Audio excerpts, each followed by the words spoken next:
Господин Рачилевски, не треба да се нервирате, треба да бидеме продуктивни, расправаме за буџет. Но немаме проблем да разговараме за тоа што вие го споменавте од вашата дискусија. Видите вака, зборувавте за многу работи, но на едната работа ја заборавивте. Зборувајќи го театарот на апсурдот, каде што човековиот живот е неважен, ке вас, вашата матрица на размислување, за жал многу години веќе таа матрица на размислување, подразбира дека граѓанинот и гласачот се неважни. Пред една година на ребалансот на буџет јас не земав ниту една реплика. И тоа беше единствен пат во 6 години. Зошто? Затоа што сметав дека за 3 месеци ќе имаме избори и граѓаните на оваа држава ќе одлучат дали некој заслужува доверба или некој не заслужува доверба.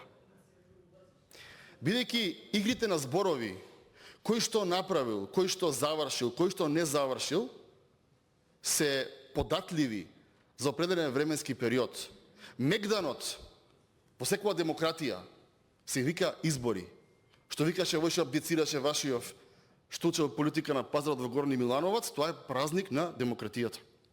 И на тој празник на демократијата од 2021 година до денеска во секоја општина сте жестоко поразени и пак паметот не ви доаѓа. Пак не може да разберете дека само со искрен пристап према секој еден гаѓанин, само со искрен пристап према секој еден даночен обврзник во оваа држава можете да си повадите дел од тоа што за жал или за среќа ви е неповратно изгубено. Престанете да кажувате дека некој лажел, а потоа ги добивал изборите. Избори не се добиваат и не се губат овдека на оваа говорница. Ние на оваа говорница презентираме идеи, презентираме проекти, презентираме што е сработено и ветуваме што треба да се сработи. Оние кои што не следат на малите екрани, со нивното пенкало и гласот во демократијата одлучуваат кој треба да ја води демократијата, кој треба да ја води државата и во кој правец изгледа треба да се развива. Некогаш државотворната и голема Социјалдемократски сојуз падна на 100.000 гласови. Со оваа реторика, господин Рачилевски. И со ова не сакам да ве навредам, напротив вас лично, затоа кажав, ви земам реплика, имам говор веднаш после ова, за да не биде да зборувам во говор, да биде злоупотребен. Сакам да ви го кажам, ова не е начинот. Не е начинот да од илјадници ставки и стотици страни буџет, вие излезете овдека и 23 пати повторите теорија на апсурд. Не е начин да кажете дека она со Бугарија било оставено од вас.